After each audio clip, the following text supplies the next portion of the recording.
Hey guys, welcome back to this week's video. Thank you so much for tuning in. Today we're going to talk about the state of marketing budgets for 2021, a report issued by Gartner from their CMO survey earlier this year. Now, I will have the link in the report, link in the bio to the report for you to download. So please like, comment, and subscribe to this video, and or share this video with your network if you find it valuable. So that being said, I want to go ahead and jump in, and I want to make sure that you do download the report because I'm going to gloss over it very quickly, a few of the data points. There's a lot of really good insights and recommendations for you to take away for your company. So let's go ahead and jump in now. Okay, so here we are on the table of contents page, and these are the trends for 2021. Now, granted, we are on the latter half of the year moving into 2022. It is currently October 23rd. And so these surveys and reports aren't done right away, right? It takes, anywhere between 3 to 6 months to build your panel and, your questions and write the insights and things like that. So this was most likely done at the very beginning of 2021 or the end of 2020. So we still me personally see some of these trends still kind of happening in the midst, and others, I don't know, we'll kind of wait to see how that folds in 2022. But just to highlight what these top 5 trends are: marketing budgets struggle to rebound post-COVID-19 is the first one. The second one is marketing budgets squeeze across all industries. The third is pure play digital channels dominate. We will talk about that. Number 4 on page 15, in-housing shifts from tactical to strategic capabilities. And then the last one, and this is the one that saddens me, and yes, I need some tissue, analytics spend fails to make the top 3. All right, so let's go ahead and jump into these, and we will, I will provide just some commentary of what I'm seeing, not on all 5, just a few of them, on what I'm seeing with the clients that I'm working with. This first trend I want to talk about, which is the Gartner Trend number 2, which is the impact that marketing budgets are having within each specific industry. So they have several industries at the bottom, and I'm just surprised at the decline in the percent of revenue going towards marketing is like cut in half in many cases. Tech products, obviously, from 11.4% in 2020 down to 5% in 2021. And I just want to say, like, this is kind of expected when you go into a situation like a pandemic, and a lot of consumer brands, and retail were hit big time last year in 2020. Then you're going to see that decline in budget from a revenue standpoint, because revenue takes a hit. And so I just thought that this was interesting. If you look at from consumer products to healthcare took 2 points, or a little over 2.5 point loss in revenue, in marketing budget from percent of marketing budget from revenue. But you see things like travel, hospitality, media, manufacturing, and tech products, all down 50%, which I thought was just interesting. And, but I'm hoping that, and from what I'm seeing just overall with the economy and other indicators, I'm seeing that this is actually, I think, getting a little bit better. But again, I'm not a financial analyst, and please don't take this as any type of recommendations on where you need to invest your money. So the second trend I want to just chat about, which is Gartner's trend number 3, is pure play digital channels dominate. And I just thought this was kind of interesting because I've been seeing this actually for the last decade, right? Where marketing budgets have shifted away from maybe not necessarily events, but partner activations, offline ads, so out of home, more to pure play digital channels. And the way that Gartner classifies these as, paid, earned, and owned, everything from, website, email, mobile kind of activations, they call owned digital. Paid digital is digital ads and also search. And then earned digital, I don't know if I love that, but whatever, it's social media and SEO. So these are the percent breakdowns for these particular, work streams, if you will. I'm really happy to see that SEO is taking, 10% of marketing budgets are focused on SEO, because from my standpoint, and someone who has worked in social media for the last 15 years or so, I actually started my career in SEO. And the beautiful thing about SEO is it is a gift that keeps on giving. When you can write really good content, long form content, And whether that content lives on a blog or a community or your website in general, that content lives in Google forever. And so it's not like, you post a video on TikTok and it goes viral for a week or a couple days. No, this will live on forever. You will reap the benefits of really smart content that is optimized for SEO, that you have nice inbound linking.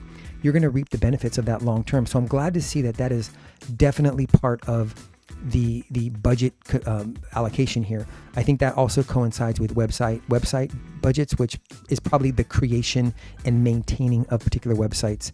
And then certainly, email, everything else is good to go. So not anything quite crazy here. No trend that is, mind blowing that I'm going to lose sleep over or salivate at because, there's an opportunity. But I just thought that it was interesting to call out some of these breakdowns in budget. There's two more I quickly want to talk about. The in-housing shift from tactical to strategic capabilities. And let me just go to this next graphic here because I think this one tells an interesting story here. Here we go. Okay. So let me put my glasses back on. Marketing budget allocation across all marketing channels. So what they have here is budgets that goes towards agencies. Labor in this definition is hiring, right? Are they adding new recs? Are they growing their teams or not? MarTech is technology, right? So whether it be, Google Analytics or some type of, social listening or any kind of content performance platform, that is what your marketing technology consists of. And there's like hundreds of other categories. And then lastly, media. So how much are they spending on paid media? So what's interesting here is that there's a decline in agency investment. Okay, so if you work for an agency, I don't think you need to be alarmed. It's only down less than a point, but it's just an interesting trend. We'll see how it goes moving forward. But you also see a hiring of internal folks, right? So you go from 24.5% to 25%. Now it looks like, certain, whether they be strategic or tactical jobs are being brought in-house and people are hiring. From a technology standpoint, it's kind of flat. It's up, very little, but that's good. I mean, there's a lot of very good technology platforms that allow you to drive automation and, measure the performance of campaigns, whether those campaigns live in earned media, paid media, or owned media. There's a lot of opportunities and also technologies to choose from. And then lastly, there's a slight increase in media. And that's, I think, always going to go up because, we are consistently on the quest to achieve and gain audience attention. And in order to do that, you need a wide range of things, and paid media is one of those.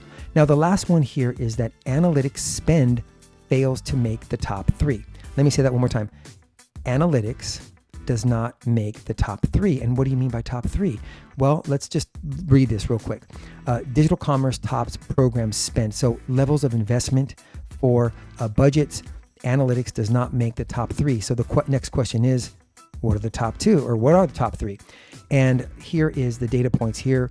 The 2021 marketing budget allocation across marketing programs and different operational areas. So digital commerce makes sense, right? Driving sales through optimizing LinkedIn ads, Instagram ads, TikTok, you name it.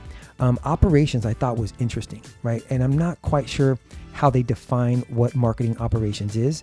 So maybe there is more definition down here. I will look, but there's not now.